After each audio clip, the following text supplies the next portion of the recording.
नमस्कार दोस्तों, PCS marathon में आपका स्वागत है। इस वीडियो में हम देखेंगे मॉडर्न इंडिया हिस्ट्री, आधुनिक भारत का इतिहास, जिसमें ये मस्ट इंपॉर्टेंट वीडियो होने वाला है क्योंकि ये क्विक रिवीजन है। क्विक रिवीजन हम करेंगे बहुत ही कम टाइम में। मॉडर्न हिस्ट्री का हम रिवीजन करेंगे भारत का आधुनिक इतिहास के बारे में। याद करने के लिए इसमें कहीं कहीं हम ट्रिक्स भी देखेंगे कि कैसे इसको याद करें, और ये इंपॉर्टेंट प्रश्नों का भंडार भी है। तो बने रहिए हमारे साथ अंत तक, ये बहुत ही इंपॉर्टेंट वीडियो होने वाला है। आधुनिक इतिहास एवं स्वतंत्रता आंदोलन, इस पर हम देखेंगे।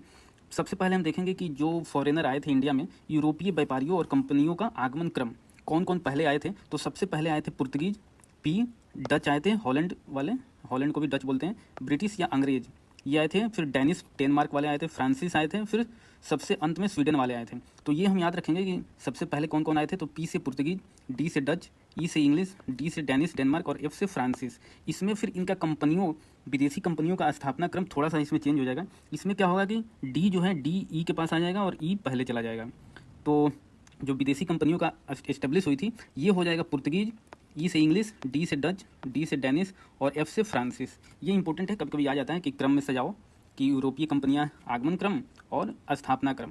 तो बस एक याद आप रखिएगा, पुर्तगीज, डच, इंग्लैंड, डेनिश और फ्रांसीस। तो दूसरा याद हो जाएगा क्योंकि इसमें बस डच को आपको ब्रिटिश की जगह पर रखना है और ब्रिटिश को ऊपर ले जाना है। विदेशी कंपनियों के स्थापना क्रम के बारे में आएगा। तो पुर्तगीज का कब हुआ था? 1498 में आए थे, डच वाले 1605 में आए थे, ब्रिटिश 1608 में आए थे, डेनिश 1620 में आए थे और फ्रांसिस 1668 ईस्वी में आए थे। इसमें यह भी इंपॉर्टेंट है कि पुर्तगीज कंपनी सर्वप्रथम 1498 ईस्वी में भारत आई तथा सबसे अंत में 1961 में गई थी। तो ये आप लोग याद रखिएगा। और पुर्तगाली ईस्ट इंडिया कंपनी की स्थापना हुई थी 1498 में, और इसका पहला फैक्ट्री भारत में कहाँ इस्टेब्लिश हुआ था? तो ये कोचीन में हुआ था, कोची में 1503 ईस्वी में।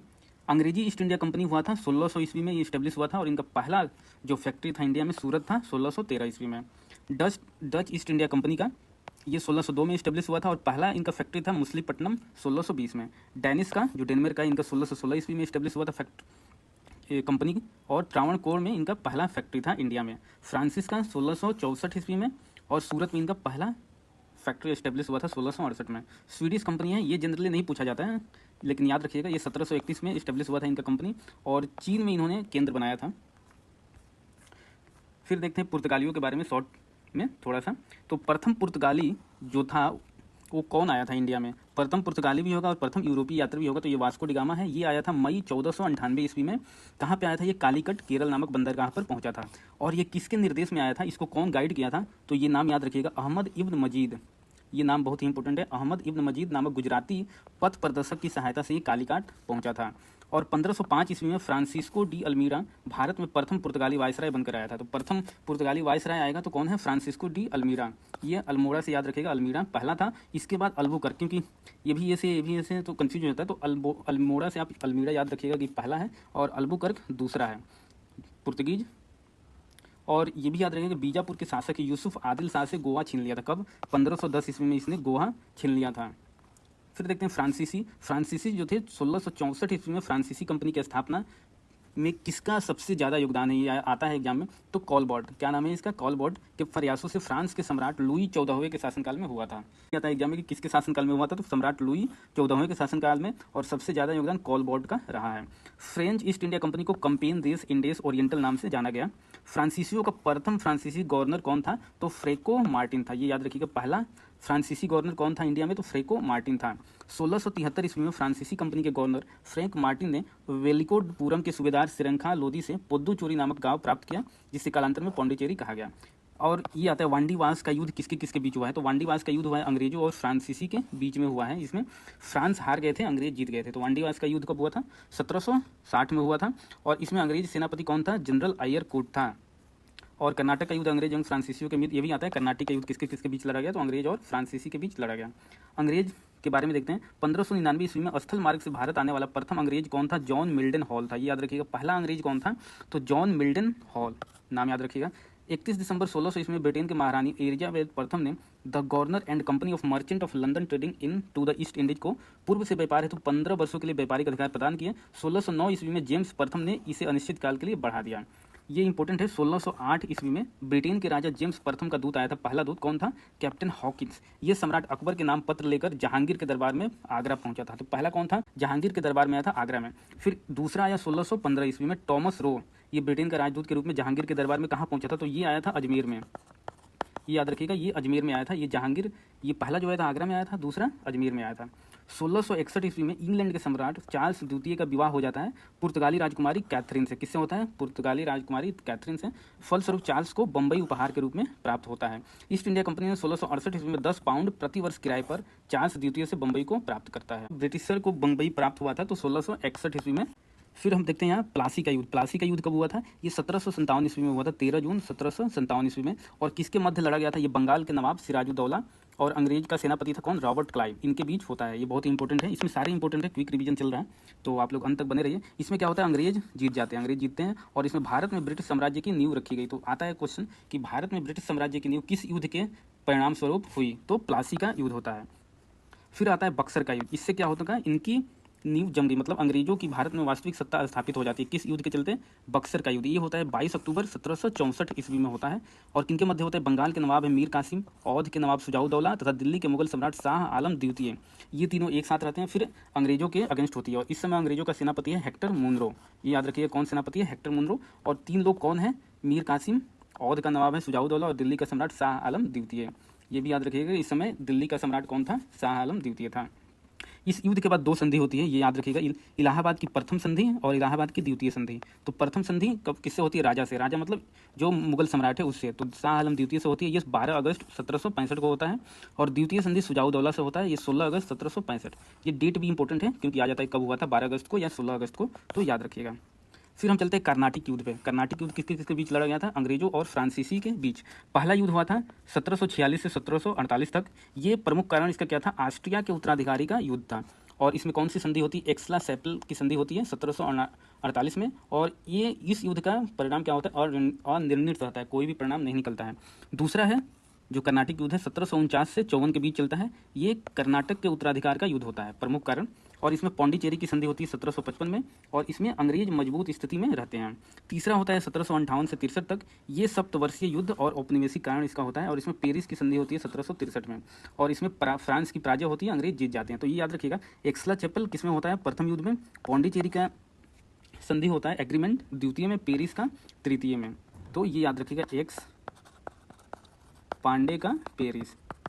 ये याद रखिएगा, एक्स पांडे का पेरिस। इससे क्या होगा? एक्सला चैपल पहला, पौंडीचेरी पांडे से पौंडीचेरी और पेरिस ये तीसरे युद्ध में हुआ था। तो ये याद इस ट्रिक के माध्यम से आप लोग याद रख सकते हैं। फिर चलते हैं आंग्ल मैसूर युद्ध। आंग्ल मैसूर युद्ध हुआ था अंग्रेजों और मैसूर के बीच। प्रथम आंग्ल मैसूर युद्ध हुआ था 1767 से 69 तक। इसमें हैदर अली शासक थे मैसूर के और बंगाल का गवर्नर कौन था इस समय? Lord Verelst. और इसमें मद्रास की संधि होती है। द्वितीय आंग्ल मैसूर युद्ध 1780 से 84 ईस्वी तक चलता है। इसमें हैदर अली मैसूर के शासक हैं और बंगाल का गवर्नर है वारेन हेस्टिंग। ये सारे इंपॉर्टेंट पॉइंट है, याद रखिएगा। इसमें मैंगलोर की संधि होती है 1784 में और हैदर अली की मृत्यु हो जाती है। फिर थर्ड एंग्लो मैसूर वार होता है 1790 से 92 ईस्वी तक। इसमें टीपू सुल्तान है और लॉर्ड कार्नवालिस है। इसमें श्रीरंगपट्टनम की संधि होती है 1792 में। चतुर्थ जो होता है और आखिरी 1799 में है, Tipu Sultan against Lord Wellesley के बीच। और मैसूर की गद्दी पर क्या होता है कि टीपू सुल्तान इसमें मारा जाता है और अंग्रेजों ने मैसूर की गद्दी पर अड्यार वंश का एक बालक कृष्णराज को बैठा देते हैं। कौन? कृष्णराज। इसमें याद रखिएगा कौन कौन सी है? मद्रास है, मद्रास, मैंगलोर और श्रीरंगपट्टनम। श्रीरंगपट्टनम ये याद रखिएगा। इसमें याद रखते एम श्री से याद रख सकते हैं, एम श्री। एम से मद्रास, एम से मैंगलोर और श्री से श्रीरंगपट्टनम। फिर चलते हैं आंग्ल मराठा युद्ध। आंग्ल मराठा युद्ध कब कब हुआ था? प्रथम आंग्ल मराठा युद्ध हुआ था 1775 से 1782 ईस्वी तक। इसमें सालबाई की संधि होती है, सालबाई की संधि होती है। कब होती है? 1782 में। और परिणाम क्या होता है कि अंग्रेजों को सालसेट तथा एलिफेंटा द्वीप प्राप्त हुआ। माधवराव नारायण पेशवा बना तथा राघोबा को पेंशन दी गई। इसमें क्या होता है? सॉलसेट और एलिफेंटा द्वीप अंग्रेजों को मिल जाती है। द्वितीय आंग्ल मराठा युद्ध होता है 1703 से 1706 में। इसमें देवगांव की संधि होती है सबसे पहले अंग्रेजों और भोसले के बीच। फिर सुरजी अर्जन गांव की संधि होती है, ये किसके बीच है? अंग्रेजों एवं सिंधिया के बीच। फिर तीसरा है राजपुर घाट की संधि। ये लॉर्ड वेलेस्ली के जाने के बाद लॉर्ड बार्लो द्वारा होलकर से संधि की गई है। तो ये ज़्यादा इंपॉर्टेंट है नहीं, ये संधि ये नहीं पूछा जाता है। तृतीय आंग्ल मराठा युद्ध ये हुआ था 1817 से 1818 में। इसमें पूना की संधि हुई, ग्वालियर की संधि हुई और मंदसौर की संधि होती है। और इसमें समस्त मराठा क्षेत्र ब्रिटिश सत्ता के अधीन हो गया और पेशवा पद समाप्त कर दिया गया। बाजीराव द्वितीय को पेंशन देकर बिठूर भेज दिया गया है। तो आता है कि कब पेशवा पद समाप्त कर दिया गया, तो कब किया गया था? तृतीय आंग्ल मराठा युद्ध के बाद 1818 ईस्वी में कर दिया जाता है। और किसको बिठूर भेज दिया गया? बाजीराव द्वितीय। इस समय कौन है पेशवा? बाजीराव द्वितीय हैं। फिर देखते हैं आंग्ल सिख युद्ध। आंग्ल सिख युद्ध कब कब हुआ है? तो प्रथम हुआ है 1845 से 46, द्वितीय हुआ है 1848 से 49। तो प्रथम में दिलीप सिंह रहते हैं सिख शासक और इनके वजीर है लाल सिंह और सेनापति कौन है? तेजा सिंह। इस समय गवर्नर जनरल कौन है? ये इंपॉर्टेंट है, गवर्नर जनरल लॉर्ड हार्डिंग रहते हैं और इसमें लाहौर की संधि होती है और अंग्रेजों ने दिलीप सिंह को महाराजा की पदवी दी, महाराजा की पदवी मिलती है। द्वितीय में भी दिलीप सिंह है और इस समय कौन है गवर्नर जनरल? लॉर्ड डलहौजी। ये याद रखिएगा, इस समय लॉर्ड हार्डिंग है, इस समय लॉर्ड डलहौजी है। और अमृतसर की संधि होती है और दिलीप सिंह जी को कोहिनूर हीरा लेकर ब्रिटिश ताज के पास भेजा गया है। दिलीप सिंह ही जाते हैं कोहिनूर हीरा लेकर ब्रिटिश। फिर हम इसमें शॉर्ट टर्म में गवर्नर जनरल देखेंगे और उनके कार्यकाल की महत्वपूर्ण घटनाएं इसमें हम लोग देखेंगे। तो ये बहुत ही इंपॉर्टेंट है, आप लोग देखिए। सबसे पहले वारेन हेस्टिंग है। वारेन हेस्टिंग का कार्यकाल कितने वर्ष का होता है? 1773 से 1785 तक। और ये बंगाल का प्रथम गवर्नर जनरल है। आता है एग्जाम में कि बंगाल का प्रथम गवर्नर जनरल कौन है? तो वारेन हेस्टिंग है। 1773 ईस्वी में रेगुलेटिंग एक्ट पारित किया हो गया। और रिंग फेंस नीति कौन अपनाया था? तो ये आता है एग्जाम में, रिंग फेंस मतलब घेरे की नीति, तो यही वारेन हेस्टिंग ने ही अपनाया था। और सुप्रीम कोर्ट की स्थापना किसके शासनकाल में हुई थी? तो वारेन हेस्टिंग के अध्यक्षता में ही हुआ था। और प्रथम आंग्ल मराठा युद्ध, द्वितीय आंग्ल मैसूर युद्ध और सालबाई की संधि इसी के बीच हुई थी। भारत में न्यायिक सेवा के जनक, एडमिनिस्ट्रेटिव सेवा के जनक किसको माना जाता है? कार्नवालिस को। लेकिन न्यायिक सेवा का जनक किसको माना जाता है? वारेन हेस्टिंग को। फिर आते हैं लॉर्ड कार्नवालिस पे। इसका है 1786 से 1793 ईस्वी। इसके कार्यकाल में तृतीय आंग्ल मैसूर युद्ध होता है और श्रीरंगपट्टनम की संधि होती है। अस्थायी बंदोबस्त मतलब परमानेंट सेटलमेंट 1793 ईस्वी में होती है। और 5 अक्टूबर को 1805 को कार्नवालिस की मृत्यु कहाँ हो जाती है? गाजीपुर में हुई। यहीं पर उसकी कब्र स्थित है। तो एग्जाम में आता है किस गवर्नर जनरल की कब्र भारत में है? तो किसका है? कार्नवालिस का है। और कहाँ पे? यूपी के गाजीपुर में, यूपी के गाजीपुर में है। और भारत में सिविल सेवा एवं पुलिस सेवा का जनक लॉर्ड कार्नवालिस को माना जाता है। फिर देखते हैं लॉर्ड वेलेस्ली 1798 से 1805 ईस्वी। इसने सहायक संधि की शुरुआत की 1798 ईस्वी में। और सबसे पहले सहायक संधि को अपनाने वाला कौन है? हैदराबाद है। या तो एग्जाम में हैदराबाद 1798 में इसको अपनाया था। उसके बाद मैसूर है, फिर तंजौर है, फिर अवध है, फिर पेशवा है, फिर भोसले है, फिर सिंधिया है। ये याद रखिएगा, ये आ जाता है पेशवा, भोसले, सिंधिया में से सबसे पहले सहायक संधि में शामिल कौन हुआ? तो पेशवा हुआ है। तो ये याद रखिएगा, पीबीएस से आप याद रख सकते हैं। पेशवा सबसे पहले, फिर भोसले, फिर सिंधिया। चतुर्थ आंग्ल मैसूर युद्ध भी 1799 में हुआ था लॉर्ड वेलेस्ली के शासनकाल में। द्वितीय आंग्ल मराठा युद्ध भी इन्हीं के बीच शासनकाल में हुआ था। और कलकत्ता में फोर्ट विलियम कॉलेज की स्थापना कौन किया था? लॉर्ड वेलेस्ली ने ही किया था। ये भी इंपॉर्टेंट है। इसके बाद है लॉर्ड हेस्टिंग 1813 से 1823 ईस्वी तक। तृतीय आंग्ल मराठा युद्ध 1817 से 19 तक होता है लॉर्ड हेस्टिंग के पीरियड में। फिर 1818 ईस्वी में पेशवा पद की समाप्ति हो जाती है, अभी हमने देखा। और आंग्ल नेपाल युद्ध इसी के लॉर्ड हेस्टिंग के शासनकाल में होता है। बम्बई एवं मद्रास में रैयतवाड़ी व्यवस्था को टॉमस मुद्रो द्वारा लागू किया जाना। रैयतवाड़ी जो व्यवस्था थी कहाँ लागू हुई थी? मद्रास में और मुंबई में। अवध एवं उत्तर पश्चिम राज्यों प्रांतों में महलवाड़ी व्यवस्था को लागू करना, ये भी इसी के शासनकाल में, इसी के गवर्नर जनरल में हुआ था, लॉर्ड हेस्टिंग के। फिर देखते हैं लॉर्ड विलियम बेंटिक। ये 1828 से 35 तक है। ये बंगाल का अंतिम गवर्नर जनरल है तथा भारत के प्रथम गवर्नर जनरल। ये याद रखिएगा कि बंगाल का अंतिम गवर्नर जनरल कौन था? Lord William Bentinck. और भारत का प्रथम गवर्नर जनरल ऑफ इंडिया ये लॉर्ड विलियम बेंटिक ही था। सती प्रथा का उन्मूलन 1829 ईस्वी में होता है। और कौन सा नियम है? नियम 17, रेगुलेशन 17 के द्वारा होता है। 1833 ईस्वी में चार्टर एक्ट द्वारा बंगाल के गवर्नर जनरल को भारत का गवर्नर जनरल बना दिया गया। इस प्रकार 1833 ईस्वी में भारत का पहला गवर्नर जनरल कौन बना? Lord William Bentinck. बेंटिक ने कर्नल स्लीमैन की सहायता से 1830 ईस्वी में ठगी प्रथा को समाप्त किया। तो ठगी प्रथा को किसने समाप्त किया था? तो कर्नल स्लीमैन ने। और उस समय कौन गवर्नर जनरल था? तो विलियम बेंटिक। तो ये याद रखिएगा कि ऑप्शन में कभी कभी क्या होता है कि बेंटिक नहीं रहेगा, कर्नल स्लीमैन रहेगा। और कभी कभी कर्नल स्लीमैन के नहीं रहेगा तो लॉर्ड विलियम बेंटिक रहेगा। तो फिर इसके बाद है लॉर्ड एलनबरो 1842 से 1844 ईस्वी तक। प्रथम आंग्ल अफगान युद्ध समाप्त हुआ किसके गवर्नरशिप में? लॉर्ड एलनबरो के। सिंध को 1843 ईस्वी में पूर्ण रूप से ब्रिटिश साम्राज्य में मिला लिया गया। कब? 1843 ईस्वी में। 1843 ईस्वी में दास प्रथा का उन्मूलन होता है। तो आता है एग्जाम में, दास प्रथा का उन्मूलन किसके गवर्नर जनरल के शासनकाल में हुआ था? तो लॉर्ड एलनबरो है। और ये किस एक्ट के तहत हुआ था? एक्ट 5 है। लॉर्ड डलहौजी ये 1848 से 1856 ईस्वी तक है। द्वितीय आंग्ल सिख युद्ध इसी के शासनकाल में हुआ था। 1849 को पंजाब का अंग्रेजी राज्य में विलय हुआ था। तो आता है कब पंजाब का अंग्रेजी राज्य में विलय हुआ? 1849 ईस्वी में। कोहिनूर हीरा महारानी विक्टोरिया को भेज दिया गया। कोहिनूर हीरा कौन ले गया था? दिलीप सिंह ही ले गए थे महारानी विक्टोरिया के लिए। और इसी ने डॉक्ट्रिन ऑफ लैप्स मतलब व्यपगत सिद्धांत के अंतर्गत व्यपगत सिद्धांत चलाया था और इसके अंतर्गत विलय किए गए राज्य कौन कौन है। सबसे पहला था सतारा था 1848 ईस्वी में, फिर जैतपुरा संभलपुर 1849, बघाट 1850 में, उदयपुर 1852 में, झांसी है 1853 ईस्वी में, नागपुर 1854 और अवध इसके अंतर्गत नहीं हुआ था। ये कुशासन के आरोप लगाकर अवध का विलय किया गया था। तो आता है एग्जाम में, अगर डॉक्ट्रिन ऑफ लैप्स आएगा तो उसमें अवध नहीं है, कुशासन का आरोप आएगा तो उसमें अवध का विलय होता है। भारत में रेलवे का जनक भी लॉर्ड डलहौजी है। ये 1853 ईस्वी में प्रथम रेलवे लाइन चलाई गई थी। कहाँ से कहाँ तक? तो बम्बई से थाने तक के बीच तक रेलवे लाइन चलाई गई थी। और कितने किलोमीटर का था ये? 34 किलोमीटर था पर रेल का परिचालन। और 1854 ईस्वी में कलकत्ता एवं रानीगंज के बीच दूसरी रेल, तो पहली रेल बम्बई से थाने चलाई गई थी और द्वितीय कलकत्ता से रानीगंज के बीच चलाई गई थी। और पीडब्ल्यूडी डिपार्टमेंट किसके कार्यकाल में स्थापित हुआ था? तो सार्वजनिक निर्माण विभाग, ये भी डलहौजी के शासनकाल में हुआ था। इसके बाद आता है लॉर्ड केनिन। इसका 1856 से 58 ईस्वी तक गवर्नर जनरल ऑफ इंडिया रहता है और 1858 ईस्वी से 62 तक फर्स्ट वाइसराय ऑफ इंडिया रहता है। भारत के अंतिम गवर्नर जनरल है और प्रथम वाइसराय कौन है? Lord Kenin. 1857 का जो विद्रोह हुआ था ये लॉर्ड केनिन के शासनकाल में हुआ था। 1857 ईस्वी में कलकत्ता, बम्बई एवं मद्रास 3 नए विश्वविद्यालय की स्थापना हुई थी। तो 3 नए विश्वविद्यालय कोलकाता, मुंबई और मद्रास की स्थापना कब हुई थी? 1857 में, और ये लॉर्ड केनिन के शासनकाल में हुआ था। कंपनी के शासन का अंत हो गया और मुगल सम्राट के पद को समाप्त कर दिया गया। मुगल सम्राट के पद को भी समाप्त कर दिया गया। इसके बाद इंपॉर्टेंट जो है वो लॉर्ड मेयो है। इनका शासनकाल है 1869 से 72 तक। पुरातत्व सर्वेक्षण विभाग 1871 में बनाया गया। 1865 ईस्वी में कलकत्ता, बम्बई और मद्रास में उच्च न्यायालय की स्थापना की गई। तो इनमें यूनिवर्सिटी कब स्थापना किया गया था? 1857 में। और उच्च न्यायालय हाई कोर्ट कब स्थापना किया गया था? ये 1865 में हुआ था। तो ये कंफ्यूज नहीं होना है, याद रखिएगा। और भारत में प्रथम जनगणना लॉर्ड मेयो के कार्यकाल में 1872 में हुआ था। इसके बाद है लॉर्ड लिट्टन 1876 से 1880 तक। 1878 ईस्वी में रिचर्ड स्ट्रेटजी की अध्यक्षता में प्रथम अकाल आयोग की नियुक्ति हुई थी। प्रथम अकाल आयोग की नियुक्ति किसके वाइसराय के अंतर्गत हुआ था? तो लॉर्ड लिट्टन था। और इसकी अध्यक्षता कौन किया था? Richard strategy. Vernacular press act 1878 ईस्वी में पारित हुआ था और सुरेंद्र नाथ बनर्जी ने इस एक्ट को आकाश से होने वाला वज्रपात कहा था। ये भी याद रखिएगा, किसने कहा था कि आकाश से होने वाला ये वज्रपात है? कौन? वर्नाकुलर प्रेस एक्ट, तो सुरेंद्र नाथ बनर्जी। द्वितीय आंग्ल अफगान युद्ध इसी के पीरियड में हुआ था। और वैधानिक जनपद सेवा का गठन भी इसी के अंतर्गत हुआ था 1878 में। सिविल सेवा परीक्षाओं में प्रवेश की अधिकतम आयु सीमा 21 वर्ष से घटाकर 19 वर्ष कर दी गई थी। 21 से 19 कर दिया गया था। इसके बाद इंपॉर्टेंट कौन है? लॉर्ड रिपन 1880 से 84 तक इसका पीरियड है। और नियमित जनगणना कब स्टार्ट होती है? 1881 में। पहला जनगणना कब हुआ था? लॉर्ड मेयो के शासनकाल में। और फर्स्ट नियमित जनगणना स्टार्ट हुई थी 1881 में, लॉर्ड रिपन के पीरियड में।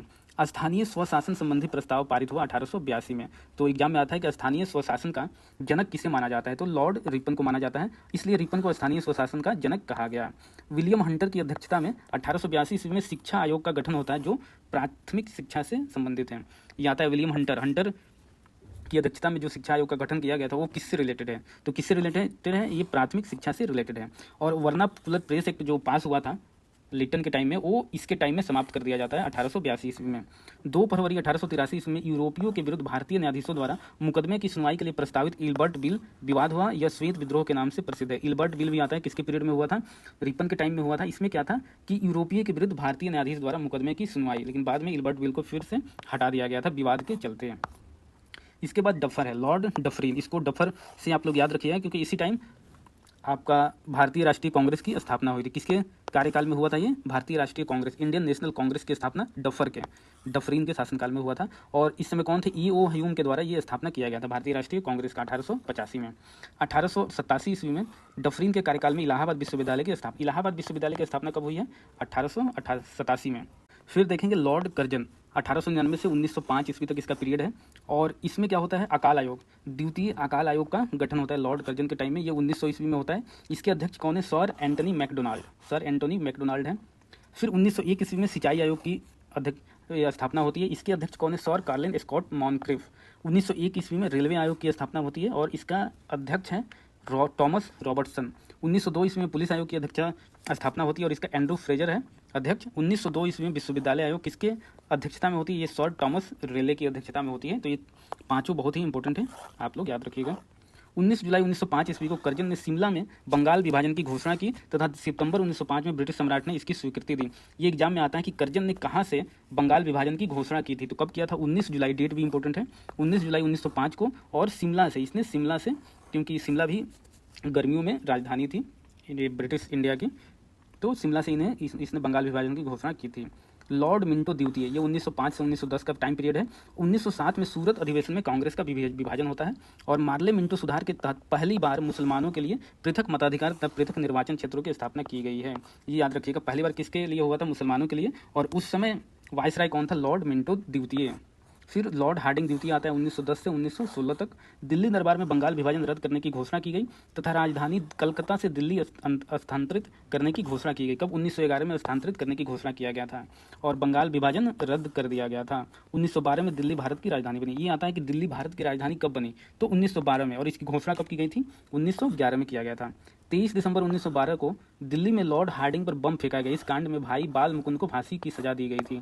किसको फांसी की सजा दी गई थी? भाई बाल मुकुंद को। फिर देखेंगे लॉर्ड चेम्सफोर्ड 1916 से 1921। 20 अगस्त 1917 के सुधारों की घोषणा मोंटेगू चेम्सफोर्ड घोषणा के नाम से ये प्रसिद्ध है। लॉर्ड रीडिंग फिर आता है 1921 से 1926 तक। और ये याद रखिएगा, एग्जाम में आता है कि एकमात्र यहूदी वायसराय कौन था? तो इसका नाम था रीडिंग, लॉर्ड रीडिंग। रीडिंग से याद रखिएगा, रीडिंग। 1922 ईस्वी में सर्वप्रथम ICS की परीक्षा लंदन एवं इलाहाबाद में आयोजित हुई थी। कब पहली बार हुआ था? इंडिया और ब्रिटेन में एक साथ, तो ये हुआ था 1922 में और इलाहाबाद में हुआ था। 1 अक्टूबर 1926 को लोक सेवा आयोग की स्थापना हुई है। लॉर्ड इरविन है 1926 से 1931। देसी रियासतों के संबंध में 1927 में हार्टोग बटलर समिति की नियुक्ति हुई है। ये याद रखिएगा, बटलर कमेटी किससे रिलेटेड है? तो देसी रियासतों के संबंध से रिलेटेड है। और कब इसकी स्थापना हुई थी? नियुक्ति हुआ था 1927 में। 3 फरवरी 1928 को साइमन कमीशन भारत पहुंचा था। तो साइमन कमीशन का अनाउंसमेंट कब हुआ था? ये हुआ था 1927 में। और भारत कब पहुंचा था? ये 1928 में। 5 मार्च 1931 को गांधी इरविन समझौता होता है। इसके बाद है लॉर्ड लिन लिथगो 1936 से 44। पहला प्रांतीय आम चुनाव 1936-37 में संपन्न हुआ, जिसमें 11 प्रांतों में से 8 प्रांतों में कांग्रेस ने सरकार बनाई और 6 प्रांतों में पूर्ण बहुमत की तथा 2 प्रांतों में गठबंधन की सरकार बनाई। ये याद रखिएगा, किसमें? 11 प्रांतों में से 8 प्रांतों में कांग्रेस की सरकार बनती है। 1942 ईस्वी में किप्स मिशन भारत आया। गांधी जी ने इसके निर्णय को पोस्ट डेटेड चेक कहा।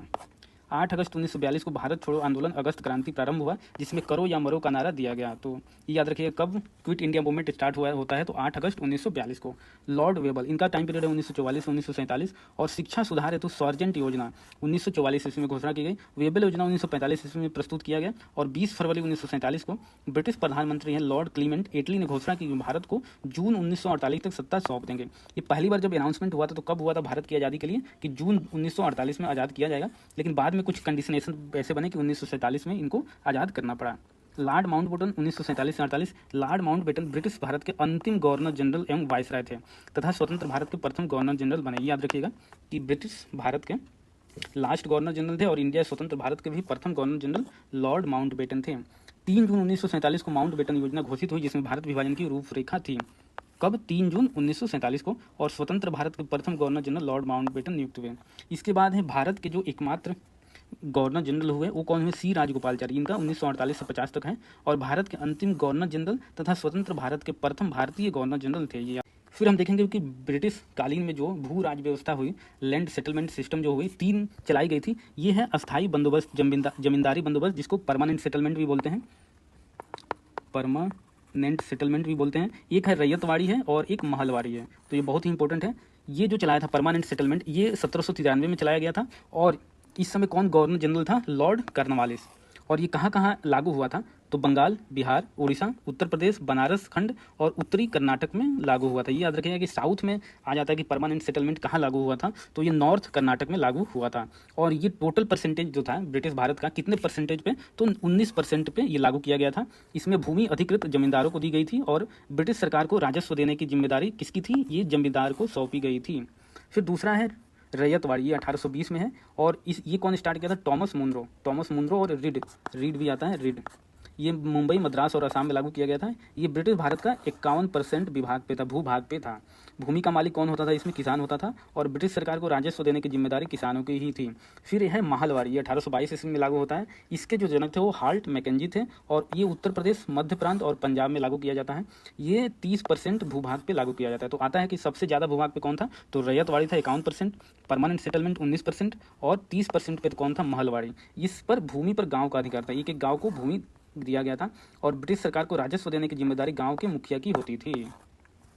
फिर देखते हैं ब्रिटिश कालीन समितियाँ, कौन कौन सी कमेटी गठित किया गया। इनाम आयोग, इनाम आयोग 1852 में किया गया था। इसका अध्यक्ष कौन था? इनाम था, और उस समय वायसराय कौन था? तो लॉर्ड डलहौजी था, और इसका उद्देश्य जो था भूस्वामियों की संपत्ति उपाधियों की जांच हेतु। फिर चार्ल्स वुड डिस्पैच, ये कमेटी गठित किया गया 54 में। इसके हेड कौन थे? सर चार्ल्स वुड, और वायसराय कौन था? लॉर्ड डलहौजी। और भारत की भावी शिक्षा की रूपरेखा की तैयार करना। स्ट्रेची आयोग 1878 ईस्वी में रिचर्ड स्ट्रेची अध्यक्ष था, और किसके शासनकाल में हुआ था? ये लिक्टन। अकाल पीड़ितों की सहायता हेतु ये स्ट्रेची आयोग क्या था? ये फर्स्ट अकाल कमीशन था, फर्स्ट अकाल कमीशन था। हंटर आयोग 1882 ईस्वी में विलियम हंटर हेड है, लॉर्ड रिपन वायसराय है, और शिक्षा की प्रगति के पुनरावलोकन हेतु हर्सेल समिति 1893 में हर्सेल हेड है, लॉर्ड लेंसडाउन ये वायसराय है, और टकसाल संबंधी सुझाव देने हेतु किया गया था। मैकडोनाल्ड आयोग 1900 में हुआ था, हेड कौन है? Sir Antony MacDonnell, Lord Curzon है इस समय वायसराय। और जो भी अकाल है, अकाल पर स्ट्रेची आयोग की जो रिपोर्ट आई थी उस पर अपना सुझाव देने हेतु इस कमेटी को गठित किया गया था। मॉन क्रीक आयोग ये 1901 में हुआ था, सर विलियम स्कॉट मॉनक्रिक हेड है, और कर्जन वायसराय ये सिंचाई योजना हेतु लागू कमेटी गठित किया गया था। फ्रेजर आयोग ये 1902 में हुआ था, sir W Fraser, Lord Curzon viceroy, और पुलिस प्रशासन की कार्य पद्धति की जांच करना। सैडलर आयोग माइकल सैडलर थे, लॉर्ड चेम्सफोर्ड वायसराय, और कलकत्ता विश्वविद्यालय की कार्य प्रणाली पे ये आयोग और उसके 200 की जांच करने के लिए गठित किया गया था 1917 में। बटलर कमेटी अभी हमने बताया कि बहुत इंपॉर्टेंट है। बटलर कमेटी 1927 में होता है। हर कोर्ट बटलर हेड है, इरविन उस समय वायसराय है, और ब्रिटिश परम सत्ता और देसी राज्यों के अच्छे संबंध स्थापित करने से ये कमेटी गठित किया गया था। एक आता है कि ड्रेन ऑफ वेल्थ थियरी किसने दिया था? तो धन निष्कासन का सिद्धांत, तो ये दादा भाई नौरोजी ने दिया था। इसके प्रतिपादक कौन है? दादा भाई नौरोजी। इनको grand old man of India भी बोला जाता है। इन्होंने एक बुक लिखा, उसमें इन्होंने ड्रेन ऑफ वेल्थ थियरी का जिक्र किया हुआ है। कब? 1867 ईस्वी में। इसका नाम है इंग्लैंड डेब्ट टू इंडिया, ये मैगजीन है इंग्लैंड डेब्ट टू इंडिया। और ये भी बुक इन्होंने लिखा poverty and un British rule in India 1901 में। इन दोनों बुकों में इसकी चर्चा की गई है, और अन्य लोग भी इसके ऊपर बोले हैं। कौन? एक है आरसी दत्त है, रमेश चंद्र दत्त, आरसी दत्त है। इन्होंने एक बुक लिखा है इकोनॉमिक हिस्ट्री ऑफ इंडिया, ये याद रखिएगा कि एग्जाम में आ जाता है कि इकोनॉमिक हिस्ट्री ऑफ इंडिया किसने लिखा है? तो Ramesh Chandra Dutt. Poverty and un British rule in India कौन लिखा है? दादा भाई नौरोजी। और इंग्लैंड डेब्ट टू इंडिया ये भी दादा भाई नौरोजी ने लिखा है। 1857 का विद्रोह पे मुख्य पॉइंट हम लोग देखते हैं कि ये कब स्टार्ट हुआ था। ये देखिए 29 मार्च 1857 को 34वीं नेटिव इन्फेंट्री या बैरकपुर पश्चिम बंगाल में के मंगल पांडे ने अपने सार्जेंट मेजर बाग की हत्या कर दी, और मेजर सार्जेंट ह्यूसन को गोली मार दी। तो ये आता है कि मंगल पांडे की नेटिव इन्फेंट्री से रिलेटेड है, तो ये 34वीं नेटिव इन्फेंट्री से रिलेटेड है। और ये इसका क्या नाम था? बैरकपुर के थे, और जिसको गोली मारे थे वो कौन था? सर्जेंट मेजर बाग और सर्जेंट ह्यूसन। मंगल पांडे को फांसी कब दिया गया था? 8 अप्रैल 1857 को। और विद्रोह की शुरुआत हो जाती है, पहला विद्रोह कब होता है मेजर पॉइंट में? 10 मई 1857 को मेरठ से। कहाँ से होता है? मेरठ से ये शुरू किया जाता है 10 मई 1857। 1857 के सैनिक विद्रोह के समय भारत का गवर्नर जनरल लॉर्ड केनिन था, ये याद रखिएगा। और सैनिक विद्रोह के समय मुगल शासक कौन था? बहादुर शाह द्वितीय, बहादुर शाह जफर बोलिए या बहादुर शाह द्वितीय ये था। ये देखेंगे कि 1857 की क्रांति के प्रमुख केंद्र कौन कौन थे? तो दिल्ली में भारतीय नायक और या विद्रोही नेता कौन था? बहादुर शाह द्वितीय। और इसका सेनापति कौन था? बख्त खां याद रखिएगा। तिथि है 11 मई 1857। और इसके दिल्ली में दमनकर्ता कौन है विद्रोह का? ये निकलसन और हडसन है। लखनऊ में कौन है? बेगम हजरत महल है, और बिरजिस कादिर है। कॉलिन कैम्बेल, इसका विद्रोह का दमन करता कौन है? कॉलिन कैम्बेल, ये इंपॉर्टेंट है। झांसी में रानी लक्ष्मीबाई है, और जनरल ह्यूज जो है वो सेनापति है अंग्रेज का यहाँ पे। कानपुर में नाना साहब है, और कॉलिन कैम्बेल, ये याद रखिए कॉलिन कैम्बेल 2 जगह है, एक लखनऊ में और एक कानपुर में, ये इंपॉर्टेंट है। जगदीशपुर बिहार में कौन है? कुंवर सिंह है। और इस समय कौन है दमनकर्ता जो सेनापति है? Major William Taylor and Vincent Eyre, ये दोनों इंपॉर्टेंट है, ये याद रखिएगा। फिर देखते हैं फैजाबाद कहाँ है? फैजाबाद यूपी में है। यहाँ पे मौलवी अहमदुल्ला है, और कैम्पबेल यहाँ भी है। कैम्पबेल फैजाबाद में भी है, बरेली में भी है। इस बरेली में कौन है? खान बहादुर खान। विद्रोही नेता कौन है? खान बहादुर खान है। इलाहाबाद प्रयागराज में लियाकत अली है, और कर्नल नील है अंग्रेजी का सेनापति। फतेहपुर में अजीमुल्ला है और जनरल रेनार्ड, ये इंपॉर्टेंट है, कौन विद्रोही नेता है और कौन सेनापति है अंग्रेजों का। तो ये याद रखिएगा कि कभी कभी ये भी आता है। मौलवी अहमदुल्ला किससे रिलेटेड थे, तो ये फैजाबाद से थे। खान बहादुर खां बरेली से हैं। लियाकत अली प्रयागराज इलाहाबाद से हैं और अजीमुल्ला फतेहपुर से हैं रिलेटेड। डेट उतना इंपॉर्टेंट नहीं है, ये इंपॉर्टेंट है जो विद्रोही नेता है और जो सेनापति है। 1857 के विद्रोह से संबंधित पुस्तकें एवं लेखक देखेंगे। The Indian war of independence 1857, ये कौन लिखा था, ये बी.डी. सावरकर ने लिखा हुआ है। द ग्रेट रिवेलियन, ये अशोक मेहता ने लिखा है। और sepoy mutiny and the revolt of 1857, ये आर.सी. मजूमदार ने लिखा है। ये याद रखिएगा, the Indian war of independence, BD. Savarkar, ये बहुत ही इंपॉर्टेंट है। सामाजिक एवं धार्मिक सुधार आंदोलन, अब हम लोग ये देखेंगे। और हिंदू सुधार आंदोलन में कौन कौन से नेता और कौन कौन से संगठन कार्यशील थे उस समय, उसके बारे में हम लोग देखेंगे। राजा राम मोहन राय एवं ब्रह्म समाज की स्थापना किसने किया था, राजा राम मोहन राय ने किया था।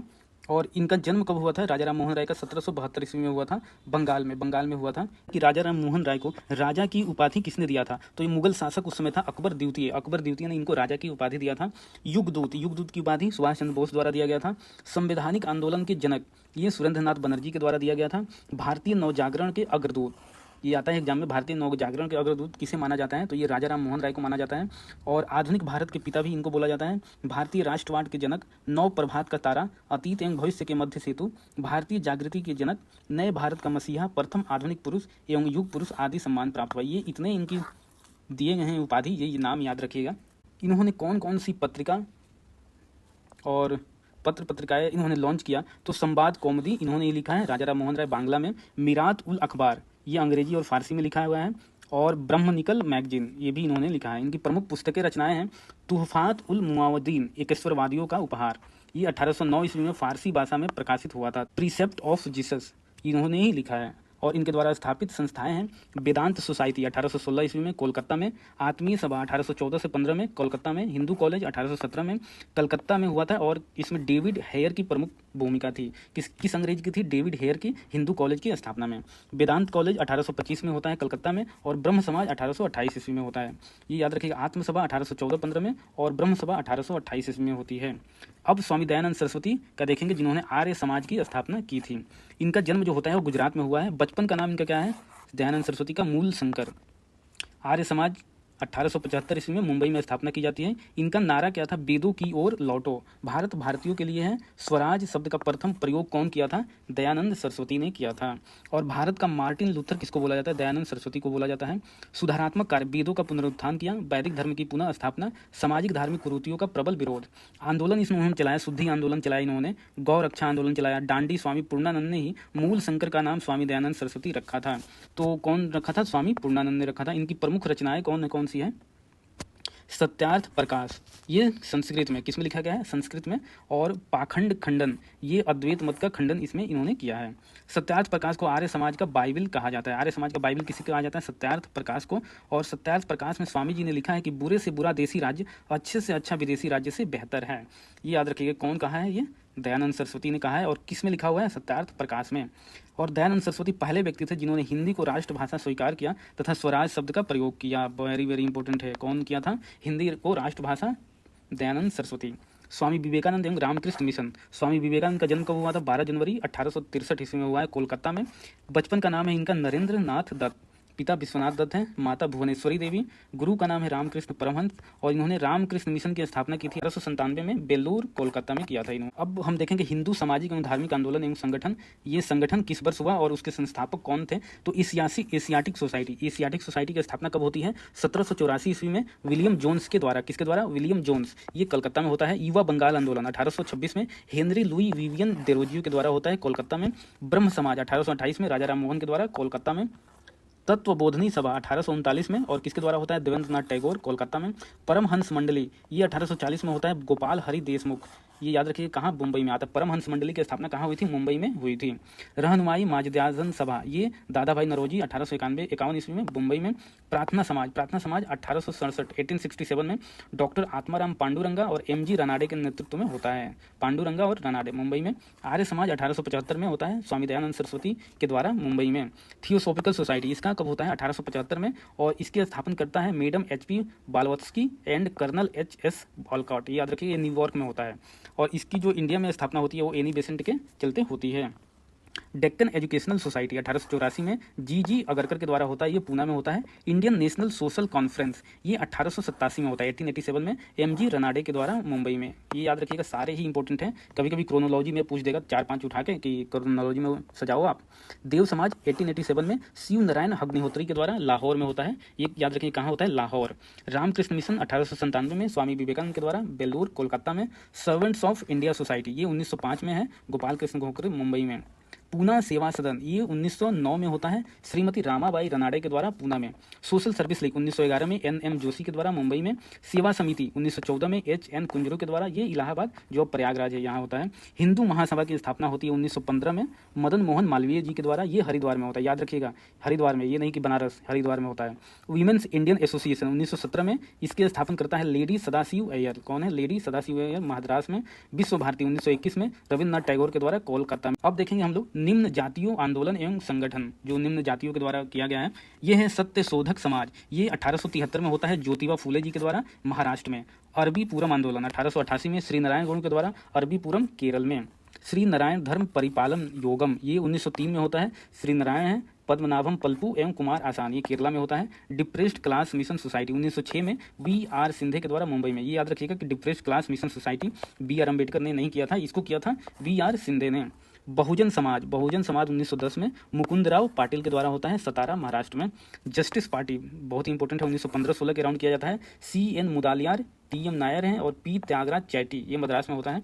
ये बहिष्कृत हितकर्मी सभा ये 1924 में, ये डॉक्टर भीमराव अंबेडकर के द्वारा होता है। कहाँ पे स्थापना होती है इसकी, मुंबई में। आत्म सम्मान आंदोलन ये 1920 में है, वी रामास्वामी नायकर एवं बलिजा नायडू के द्वारा मद्रास में होता है।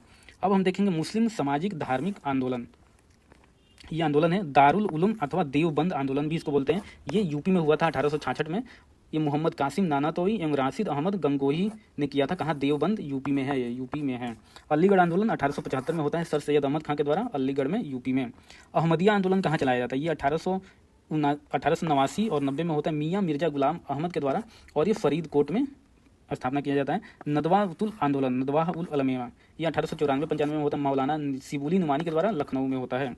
फिर हम देखेंगे महत्वपूर्ण सामाजिक सुधार अधिनियम 1795 में और 1804 में कौन सा अधिनियम एक्ट लाया जाता है, शिशु वध प्रतिबंध अधिनियम। उस समय गवर्नर जनरल कौन है, लॉर्ड वेलेस्ली है, और ये उद्देश्य से लाया जाता है कि शिशु को मारने पे रोक। सती प्रथा प्रतिबंध अधिनियम 1829 में लॉर्ड विलियम बेंटिंक है गवर्नर जनरल, और सती प्रथा पर प्रतिबंध लगा दिया जाता है। और सबसे ज़्यादा योगदान किसका रहता है, राजा राम मोहन राय का सबसे ज़्यादा योगदान रहता है। बाल विवाह निषेध अधिनियम भी लाया जाता है 1829 में, विलियम बेंटिक गवर्नर जनरल है, और 18 वर्ष से कम आयु के लड़कों के विवाह पर प्रतिबंध लगा दिया जाता है। 1837 में हिंदू महिला संपत्ति अधिनियम आता है, लॉर्ड ऑकलैंड है वायसराय गवर्नर जनरल, और हिंदू महिलाओं को संपत्ति का अधिकार दिया जाता है।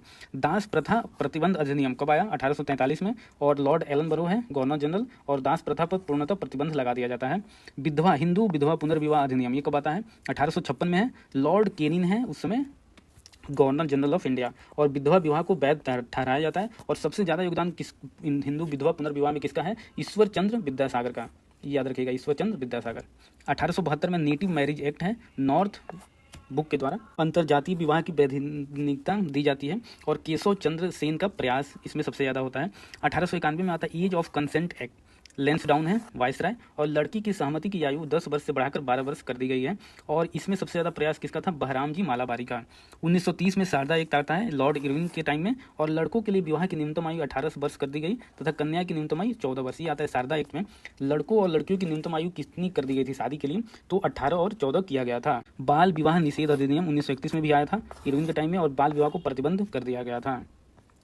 यहाँ पे देखेंगे कृषक मजदूर एवं जनजातीय आंदोलन, यहाँ पे महत्वपूर्ण इंपॉर्टेंट जो फार्मर मूवमेंट है, कृषक आंदोलन, उसको हम लोग देखेंगे। मोपला विद्रोह होता है 1836 से 54 में, और फिर 1921 से 22 में। ये इंपॉर्टेंट है, जब एग्जाम में आता है मोपला विद्रोह कब हुआ था, तो 1921-22 में आता है, ये एग्जाम में जनरली आता है। कहाँ पे हुआ था, मालाबार केरला साइड में है, और इसका नेतृत्व किए थे के एन हाजी सैयद काजी अली मुस्लियार। इसका कारण जो था जमींदारों का अत्याचार एवं अंग्रेजी सरकार की खिलाफत विरोधी नीतियों के विरुद्ध हुआ था। पागलपंथी ये नॉर्थ बंगाल में हुआ था, और इसके जो नेतृत्व करता थे करम शाह एवं टीपू, जमींदारों के अत्याचारों के विरुद्ध विद्रोह। फैराजी आंदोलन 1838 में हुआ था फरीदपुर बंगाल में, और इसके नेतृत्व करता थे हाजी शरीतुल्लाह एवं दादू मियाँ। जमींदारों के अत्याचारों के विरुद्ध विद्रोह एवं अर्ध धार्मिक स्वरूप। ये जनरली कारण नहीं पूछा जाता है, लेकिन ये पूछा जाता है संगठन जो है और जो इस नेतृत्व करता है वो पूछा जाता है। कि नील विद्रोह बंगाल में हुआ था 1859 से 60 में, और इसके जो थे नेतृत्वकर्ता विष्णु विश्वास और दिगंबर विश्वास थे। पबना विद्रोह ये 1873 से 76 में हुआ था बंगाल में। ईशान चंद्र राय, केशव चंद्र राय और शंभुनाथ पाल थे। काश्तकारी की जमीन पर कब्जे के विरुद्ध षड्यंत्र, बेदखली एवं लगान वृद्धि। डक्कन विद्रोह ये 1874 से 75 में हुआ था पूना, अहमदाबाद, सोलापुर एवं सतारा में। इसके कौन थे प्रमुख? बाबा साहब देशमुख। कपास कृषकों पर लगान व वृद्धि और महाजनों द्वारा बेदखली। कॉटन किसानों के विरुद्ध किसानों ने इस पर किया था। बिजौलिया आंदोलन ये 5 में हुआ, 1913, 16, 27 में हुआ, ये राजस्थान में हुआ है। ये सीताराम दास और माणिकलाल वर्मा इसके अग्रगत थे। चंपारण सत्याग्रह 1917 में हुआ था। चंपारण, मोतिहारी, बेतिया, मधुबनी में हुआ था बिहार में, और इसमें महात्मा गांधी रिलेटेड हैं। राजेंद्र प्रसाद, ब्रज किशोर प्रसाद, राजकुमार शुक्ल ही हैं जिसने गांधी जी को आमंत्रित किया था कि चंपारण आने के लिए। और किसके विरोध में हुआ था? 3 कठिया प्रणाली के विरोध में ये हुआ था। खेड़ा सत्याग्रह ये 1918 में हुआ था गुजरात में। महात्मा गांधी इसके नेतृत्व करता थे, और फसल की बर्बादी के बाद भी राजस्व वसूली किया जाना इसका मुख्य कारण था। अवध किसान आंदोलन 1920 में हुआ था। ये प्रतापगढ़, रायबरेली, सुल्तानपुर, फैजाबाद उत्तर प्रदेश में हुआ था। रामचंद्र इसके नेतृत्व करता थे।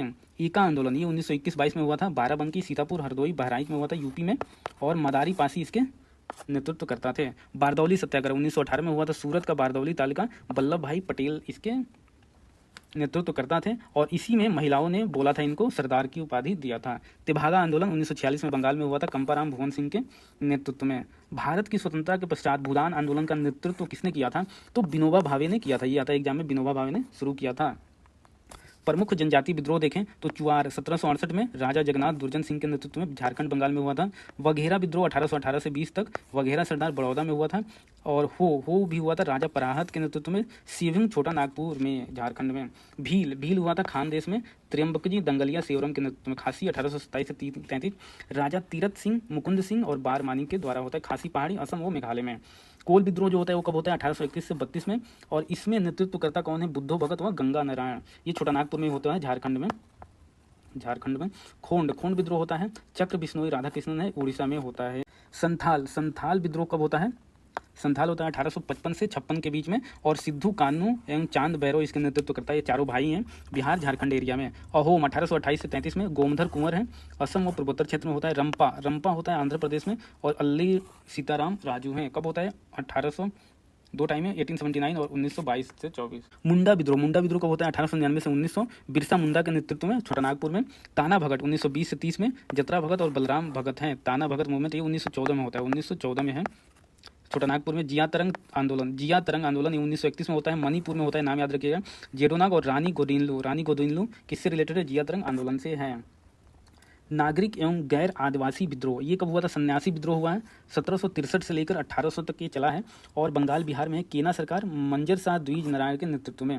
फकीर विद्रोह ये 1776 से 77 में बंगाल में चला है। मजनू शाह, चिराग अली, भवानी पाठक, देवी चौधरानी। पाइका विद्रोह कहाँ हुआ है? उड़ीसा में। खुर्दा के राजा एवं जगबंधु ये 1804 से 17 में, फिर चला है 1817 से 25 में। रामोसी विद्रोह 1822 से 1829, फिर 1839 से 41। चित्तूर सिंह, उमाजी नरसिंह दत्तात्रेय ये नाम इंपॉर्टेंट है। चित्तूर सिंह पूना में हुआ है, पश्चिमी घाट में। कित्तूर का विद्रोह कित्तूर की रानी चेन्नम्मा ने स्टार्ट किया था, धारवाड़ के निकट। गडकरी विद्रोह 1844 में होता है, कोल्हापुर महाराष्ट्र में। इसके नेतृत्व करता है कृष्णदाजी पंडित। फराजी आंदोलन 1838 से 58 तक ये बंगाल में होता है। सरीतुल्ला और दादू मियाँ इसके नेतृत्व करता है। कुक्का विद्रोह कहाँ होता है? पंजाब में होता है, 1840 से 41 के बीच, भगत जवाहर मल के नेतृत्व में। पागलपंथी ये होता है 1825 से 1833, करम शाह टीपू है बंगाल में। थम्पी विद्रोह ये होता है त्रावणकोर केरल में, दीवान वेलू थम्पी के नेतृत्व में। भारतीय राष्ट्रीय Congress, Indian national Congress INC की स्थापना कब होती है? 1885 में। EO आयुम के द्वारा होता है, और इस समय वायसराय कौन है? डफर, लॉर्ड डफरिन है।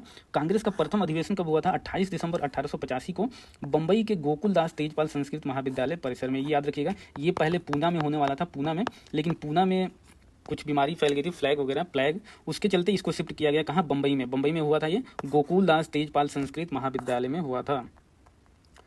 ये कुछ इंपॉर्टेंट हम देख लेते हैं पॉइंट भारतीय राष्ट्रीय कांग्रेस से रिलेटेड, कि प्रथम अध्यक्ष कौन था मुंबई में? WC बनर्जी हैं। प्रथम मुस्लिम अध्यक्ष बदरुद्दीन तैयब जी हैं। प्रथम यूरोपीय अध्यक्ष जॉर्ज यूले हैं। प्रथम महिला अध्यक्ष एनी बेसेंट हैं। और प्रथम भारतीय महिला अध्यक्ष कौन है? सरोजनी नायडू। ये याद रखिएगा कि प्रथम भारतीय महिला पूछ रहा है या प्रथम महिला पूछ रहा है। सबसे युवा अध्यक्ष कौन है? मौलाना अबुल कलाम आज़ाद। अब हम लोग देखेंगे भारतीय राष्ट्रीय कांग्रेस के प्रमुख वार्षिक अधिवेशन, जो इंपॉर्टेंट अधिवेशन इसके हुए हैं वो केवल हम लोग देखेंगे। इंडियन नेशनल कांग्रेस के 1885 में पहला जो हुआ था बम्बई में WC बनर्जी के द्वारा हुआ था, और इसमें टोटल कितने प्रतिनिधि भाग लिए थे? तो ये याद रखिएगा 72, 72 लोगों ने भाग लिया था। 1886 में कोलकाता में हुआ था, और प्रथम पारसी अध्यक्ष कौन थे? यही दादा भाई नौरोजी। और इसमें नेशनल एसोसिएशन कांग्रेस का राष्ट्रीय कांग्रेस में विलय हो गया। नेशनल एसोसिएशन जो था वो और कांग्रेस का राष्ट्रीय कांग्रेस में विलय हो गया। डफरीन ने सभी सदस्यों को गार्डन पार्टी पर आमंत्रित किया था। 87 में 1887 में मद्रास में हुआ था। इसमें प्रथम मुस्लिम अध्यक्ष कौन थे? बदरुद्दीन तैयब जी। और कहाँ? मद्रास में 87 में। सर्वप्रथम तमिल भाषा में भाषण दिया गया। शस्त्र अधिनियम के विरोध में प्रस्ताव पारित हुआ था। इसमें 1888 में इलाहाबाद में हुआ था, प्रयागराज जो अब हो गया है। इसमें जॉर्ज यूले की अध्यक्षता में ये अधिवेशन हुआ था, और ये प्रथम अंग्रेज अध्यक्ष थे। कौन? George Yule. जॉर्ज यूले प्रथम यूरोपीय अध्यक्ष बने। इस अधिवेशन में पहली बार लाला लाजपत राय ने हिंदी में भाषण दिया था, ये याद रखिएगा। 96 में 1896 कोलकाता में होता है, और इसमें रहीमतुल्ला एम सयानी ये अध्यक्ष थे इसके, और सर्वप्रथम वंदे मातरम यहीं पे गाया गया। तो ये आता है वंदे मातरम कब गाया गया, किस अधिवेशन में? तो 1896 के अधिवेशन में गाया गया था, और ये कोलकाता में हुआ था, और इसकी अध्यक्षता कौन किया था? रहीमतुल्ला एम सयानी ने किया था। 1905 में बनारस में हुआ था, और इस समय अध्यक्ष कौन हुए थे? गोपाल कृष्ण गोखले। और बंगाल विभाजन की आलोचना की गई। स्वदेशी व बहिष्कार का समर्थन किया गया इस अधिवेशन में। 1906 में कोलकाता में हुआ था, दादा भाई नौरोजी की अध्यक्षता में, और नौरोजी द्वारा स्वराज स्वशासन शब्द का सर्वप्रथम प्रयोग किया गया था। 1907 में सूरत में हुआ है, और रास बिहारी घोष इसके अध्यक्ष थे। और कांग्रेस का प्रथम विभाजन यहीं पे होता है, नरम दल एवं गरम दल में, 1907 में। 1911 में कोलकाता में होता है। इसमें बिशन नारायण दर, ये याद रखिए कौन अध्यक्ष हैं? बिशन नारायण दर। और पहली बार जनगण मन इस अधिवेशन में गाया गया था। कब? 1911 कोलकाता में। 1916 लखनऊ में होता है, अंबिका चरण मजुमदार की अध्यक्षता में, और बम्बई का गवर्नर लॉर्ड वेलिंगटन ने अधिवेशन में भाग लिया था। नरम एवं गरम दल में समझौता तथा कांग्रेस एवं मुस्लिम लीग में यहीं पे समझौता होता है। 1917 में हुआ था कोलकाता में, एनी बेसेंट यही प्रथम महिला अध्यक्ष थी। सर्वप्रथम तिरंगे झंडे का कांग्रेस ने अपनाया। तिरंगे झंडे को किस अधिवेशन में कांग्रेस ने अपनाया था? तो 1917 में कोलकाता के। 1920 में नागपुर में होता है। इसमें अध्यक्ष हैं C विजय राघवाचार्य। और भारतीय रियासतों के प्रतिनिधि घोषित की। भाषाई आधार पर प्रांतों के विभाजन एवं हिंदी को संपर्क भाषा बनाने की बात कही गई। असहयोग आंदोलन के कार्यक्रम का अनुमोदन यहीं पे होता है, नागपुर। ये याद रखिएगा, असहयोग आंदोलन के कार्यक्रम का अनुमोदन। 1923 में काकीनाडा में होता है। इसके अध्यक्ष हैं मौलाना मोहम्मद अली। इस वार्षिक सम्मेलन में अखिल भारतीय खादी बोर्ड की स्थापना की गई है। क्या किया गया था इसमें? अखिल भारतीय खादी बोर्ड की स्थापना।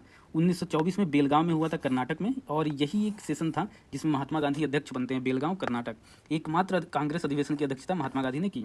1925 में कानपुर में होता है, सरोजिनी नायडू। तो ये पहली इंडिया की महिला है जो इसकी अध्यक्ष बनी है 1925 कानपुर में, और कांग्रेस की प्रथम भारतीय महिला अध्यक्ष। 1929 में लाहौर में होता है, जवाहरलाल नेहरू के नेतृत्व में, और पूर्ण स्वराज का प्रस्ताव पारित किया जाता है इसमें। और प्रतिवर्ष 26 जनवरी को स्वतंत्रता दिवस मनाने का निर्णय लिया गया। इसी अधिवेशन में लिया गया, पूर्ण स्वराज का प्रस्ताव पारित हुआ, और 26 जनवरी को स्वतंत्रता दिवस मनाने का ऐलान किया गया। 1931 कराची में होता है। इसमें वल्लभ भाई पटेल अध्यक्ष हैं, और मूल अधिकार का प्रस्ताव इसमें पारित होता है। गांधी इरविन समझौते का अनुमोदन होता है, और राष्ट्रीय आर्थिक कार्यक्रम का प्रस्ताव पारित होता है। ये तीनों चीज़ें याद रखिएगा। 1936 में लखनऊ में होता है। इसमें जवाहरलाल नेहरू हैं अध्यक्ष, और नेहरू ने समाजवाद को भारत की समस्याओं के हल करने की कुंजी बताया। कांग्रेस पार्लियामेंट्री बोर्ड की स्थापना होती है यहीं पे। 1937 में फैजपुर, जवाहरलाल नेहरू अध्यक्ष हैं, और प्रथम अधिवेशन जो गांव में हुआ था, ये याद रखिएगा, प्रथम अधिवेशन जो गांव में हुआ था कौन था? फैजपुर, 1937 का। 1938 में हरिपुरा गुजरात में होता है। सुभाष चंद्र बोस इसके अध्यक्ष हैं। राष्ट्रीय नियोजन योजना समिति का गठन इसमें किया जाता है। सुभाष चंद्र बोस ने हिंदी भाषा के लिए रोमन लिपि लागू करने की वकालत की। झंडा गीत की स्वीकृति मिली। 1939 में 1939 में त्रिपुरी मध्य प्रदेश में सुभाष चंद्र बोस की अध्यक्षता में पहली बार कांग्रेस अध्यक्ष का चुनाव सुभाष चंद्र बोस एवं गांधी जी समर्थित उम्मीदवार कौन थे? पट्टाभाई सीतारमैया। याद रखिएगा कि गांधी जी का समर्थित उम्मीदवार हार गया था, पट्टाभाई सीतारमैया। मतदान हुआ और इसमें सुभाष चंद्र बोस जीत गए, परंतु कार्यकारिणी के गठन के प्रश्न पर उन्होंने त्याग पत्र दे दिया। तब डॉक्टर राजेंद्र प्रसाद को इसका अध्यक्ष बनाया गया। ये भी आता है कि जब सुभाष चंद्र बोस ने त्याग पत्र दे दिया तो उस अधिवेशन के अध्यक्ष किसे बनाया गया था? तो ये याद रखिएगा, राजेंद्र प्रसाद को बनाया गया था। 1940 में रामगढ़ में होता है, झारखंड में। मौलाना अबुल कलाम आज़ाद इसमें बनते हैं अध्यक्ष, और आज़ाद 6 वर्ष तक लगातार कांग्रेस के अध्यक्ष पद पर रहे। ये आता है कि 6 वर्षों तक लगातार कौन सा बने रहे? तो मौलाना अबुल कलाम आज़ाद। और 1946 में मेरठ में होता है, इसमें आचार्य JB कृपलानी अध्यक्ष बनते हैं, और स्वतंत्रता के समय कांग्रेस के अध्यक्ष यही रहते हैं। कौन? आचार्य JB कृपलानी। बंगाल विभाजन को शॉर्ट फॉर्म में समझेंगे हम। 1905 में बंगाल विभाजन के निर्णय की घोषणा कब की गई थी? 19 जुलाई 1905 को लॉर्ड कर्जन के द्वारा किया गया था। याद रखिएगा, एग्जाम में आता भी है कि कब घोषणा की गई थी, तो 19 जुलाई को। और विरोध स्टार्ट हुआ था विभाजन के निर्णय के विरोध में 7 अगस्त 1905 को कलकत्ता के टाउन हॉल में स्वदेशी आंदोलन की घोषणा की गई। वह बहिष्कार प्रस्ताव पास किया गया। कब? 7 अगस्त को। स्वदेशी आंदोलन का विचार कौन दिया था? सर्वप्रथम कृष्ण कुमार मित्र ने अपने पत्र संजीवनी में दिया था स्वदेशी आंदोलन का विचार। संजीवनी पत्र किनके द्वारा चालू किया गया था? तो याद रखिएगा, कृष्ण कुमार मित्र के द्वारा। बंगाल विभाजन प्रभावी कब हुआ? ये भी आता है। तो ये 16 अक्टूबर 1905 को प्रभावी हुआ था और पूरे बंगाल में शोक दिवस के रूप में मनाया गया था। कब? 16 अक्टूबर 1905 को। और घोषणा की गई थी 19 जुलाई 1905 को। ये याद रखिएगा। कि गोपाल कृष्ण गोखले महात्मा गांधी के राजनीतिक गुरु थे। महात्मा गांधी के राजनीतिक गुरु कौन थे? गोपाल कृष्ण गोखले। और इन्होंने 1905 ईस्वी में सर्वेंट्स ऑफ इंडिया सोसाइटी की स्थापना की थी। वर्ष 1911 में वायसराय लॉर्ड हार्डिंग द्वितीय ने इंग्लैंड के सम्राट जॉर्ज पंचम एवं महारानी मेरी के आगमन पर दिल्ली में भव्य दरबार का आयोजन किया था। तो ये याद रखिएगा, ये कौन सा दरबार था? ये तीसरी बार था जब दिल्ली दरबार लगा था। पहली बार कब लगा था? लिट्टन के टाइम पे लगा था, जिसमें बंगाल विभाजन को रद्द कर दिया गया तथा कलकत्ता के स्थान पर दिल्ली को भारत की राजधानी बनाने की घोषणा की गई। और 1912 में दिल्ली भारत की राजधानी बनी। ये याद रखिएगा।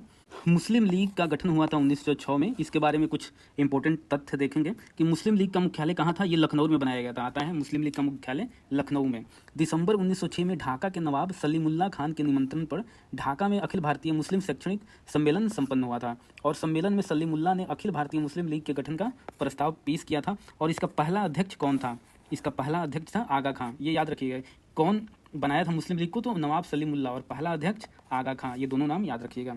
कांग्रेस का विभाजन, ये सूरत अधिवेशन 1907 के दौरान होता है कांग्रेस का विभाजन। और सूरत अधिवेशन की अध्यक्षता किसने की थी? रास बिहारी बोस। कारण क्या था विभाजन का? स्वदेशी आंदोलन को चलाने के तौर तरीकों को लेकर इसका मुख्य कारण था। और परिणाम क्या हुआ कि कांग्रेस नरम दल और गरम दल में विभाजित हो गया। बाल गंगाधर तिलक के बारे में जानते हैं। तो इनको उपाधि दिया गया, लोकमान्य की उपाधि दिया गया है। भारत के बेताज बादशाह भी इनको कहा जाता है। इनके द्वारा प्रकाशित समाचार पत्र कौन था? मराठा और केसरी। ये 1881 में चलाया गया था।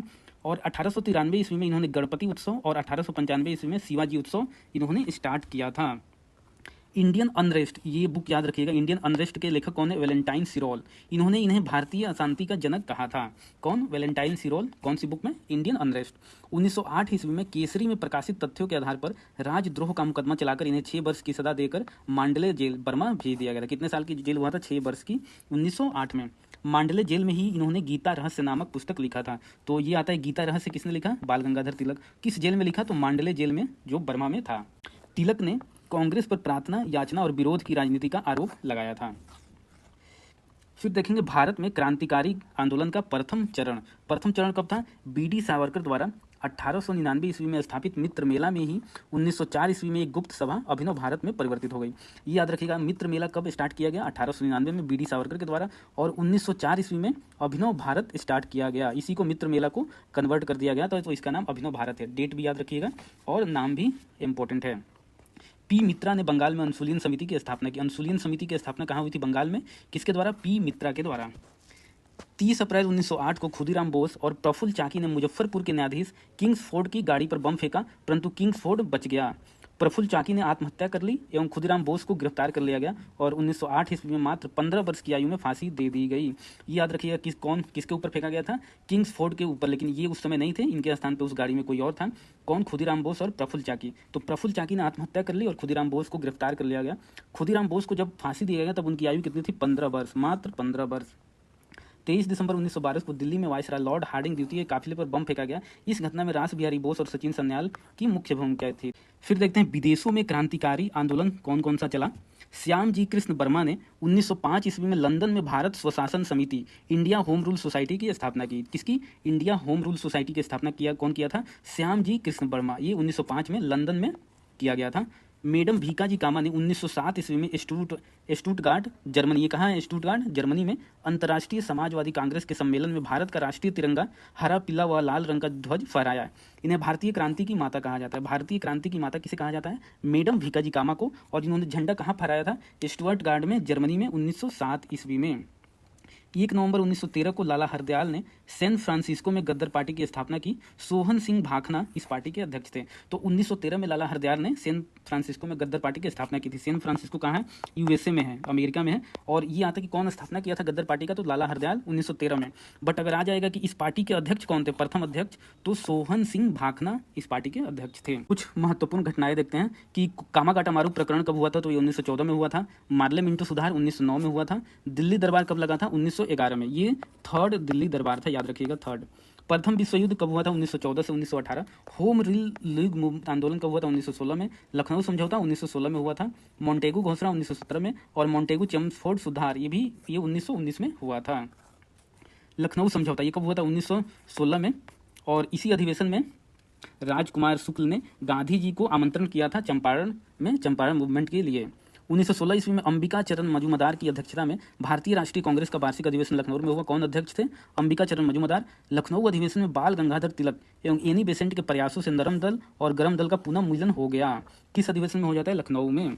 इसी अधिवेशन में कांग्रेस एवं मुस्लिम लीग के बीच समझौता हुआ, जिसे लखनऊ समझौता के नाम से जाना जाता है। ये याद रखिएगा, लखनऊ समझौता किसके किसके बीच हुआ? कांग्रेस एवं मुस्लिम लीग के बीच। महात्मा गांधी के बारे में जानते हैं। यहाँ पे संक्षिप्त परिचय है कि इनका जन्म 2 अक्टूबर 1869 ईस्वी में गुजरात के पोरबंदर में हुआ। इनके पिता का नाम करमचंद्र गांधी था और माता का नाम पुतलीबाई। इनके पिता पोरबंदर, वांकानेर और राजकोट के दीवान थे। 1883 ईस्वी में 13 वर्ष की आयु में गांधी जी का विवाह कस्तूरबा गांधी जी के साथ हो गया था। किनके साथ हुआ था? कस्तूरबा गांधी। और 13 वर्ष इनकी आयु थी। गांधी जी ने 89 से 91 ईस्वी तक इंग्लैंड में कानून की पढ़ाई की। गांधी जी ने 1893 ईस्वी में गुजराती व्यापारी कौन थे? दादा अब्दुल्ला का मुकदमा लड़ने के लिए दक्षिण अफ्रीका डरबन गए थे। ये याद रखिएगा कि दक्षिण अफ्रीका किस का मुकदमा लड़ने गए थे? तो ये गुजराती व्यापारी हैं। कौन? दादा अब्दुल्ला। नाम याद रखिएगा, दादा अब्दुल्ला। गांधी जी अफ्रीका में लगभग 21 वर्ष तक रहे और वे 9 जनवरी 1915 को दक्षिण अफ्रीका से भारत लौटे। गोपाल कृष्ण गोखले गांधी जी के राजनीतिक गुरु थे। राजनीतिक गुरु कौन थे? गोपाल कृष्ण गोखले। गांधी जी ने 1917 में अहमदाबाद में साबरमती नदी के तट पर साबरमती आश्रम की स्थापना की। The story of my experiment with truth Gandhi ji की आत्मकथा। ये याद रखिए, कौन? Experiment with truth. Mahatma Gandhi द्वारा प्रकाशित पुस्तक पत्र पत्रिका कौन है? हिंद स्वराज है इनके द्वारा। यंग इंडिया है, नवजीवन है, हरिजन है, इंडियन ओपिनियन। ये सारा याद रखिएगा, Hind Swaraj, Young India, Navjivan, Harijan and Indian Opinion. 30 जनवरी 1948 को नाथूराम गोडसे ने गांधी जी की हत्या कर दी थी। कहाँ कर दी थी? नई दिल्ली में, दिल्ली में। अब देखते हैं गांधी जी का अफ्रीका में क्या क्या योगदान रहा, इन्होंने वहाँ पे क्या क्या एस्टेब्लिश किया। तो इन्होंने सबसे पहले नटाल इंडियन कांग्रेस की स्थापना की। कब? 1894 में। ये सारे ही इंपॉर्टेंट है, डेट भी याद रखना है, नाम भी याद रखना है। 1894 में नटाल इंडियन कांग्रेस कहाँ होता है? अफ्रीका में, साउथ अफ्रीका में। फिनिक्स आश्रम ये 1904 ईस्वी में स्थापित होता है। टॉलस्टॉय फॉर्म जोहान्सबर्ग में 1910 ईस्वी में। और इंडियन ओपिनियन पत्र का प्रकाशन कब होता है? 1903 ईस्वी में होता है। ये चारों याद रखिएगा। फिर देखते हैं भारत में गांधी जी के तीन प्रारंभिक कार्य कौन कौन से होते हैं। सबसे पहले तो 1917 ईस्वी से स्टार्ट होता है चंपारण सत्याग्रह, बिहार में है चंपारण। प्रथम सविनय अवज्ञा इसको बोलते हैं। फिर 1918 में क्या होता है? अहमदाबाद मील हड़ताल, प्रथम भूख हड़ताल इसको बोला जाता है। और खेड़ा सत्याग्रह 1918 ईस्वी को, इसको प्रथम असहयोग। तो याद रखिएगा, प्रथम असहयोग आंदोलन गांधी जी के द्वारा, खेड़ा सत्याग्रह, भूख हड़ताल अहमदाबाद मील और सविनय अवज्ञा चंपारण सत्याग्रह को बोला जाता है। 1917 ईस्वी में राजकुमार शुक्ल के आग्रह पर गांधी जी चंपारण गए। गांधी जी ने यहाँ पर नील की खेती की 3 कठिया बस्ती के विरुद्ध सत्याग्रह आंदोलन चलाई। हमने देखा कहाँ? ये 1916 में लखनऊ अधिवेशन में मिले थे गांधी जी से। फिर देखेंगे जालियांवाला बाग हत्याकांड कब हुआ था। ये डेट याद रखिएगा, 13 अप्रैल 1919 को हुआ था। 18 मार्च 1919 को रॉलेट एक्ट पारित किया गया, इसी के विरुद्ध में हुआ था जालियांवाला हत्याकांड।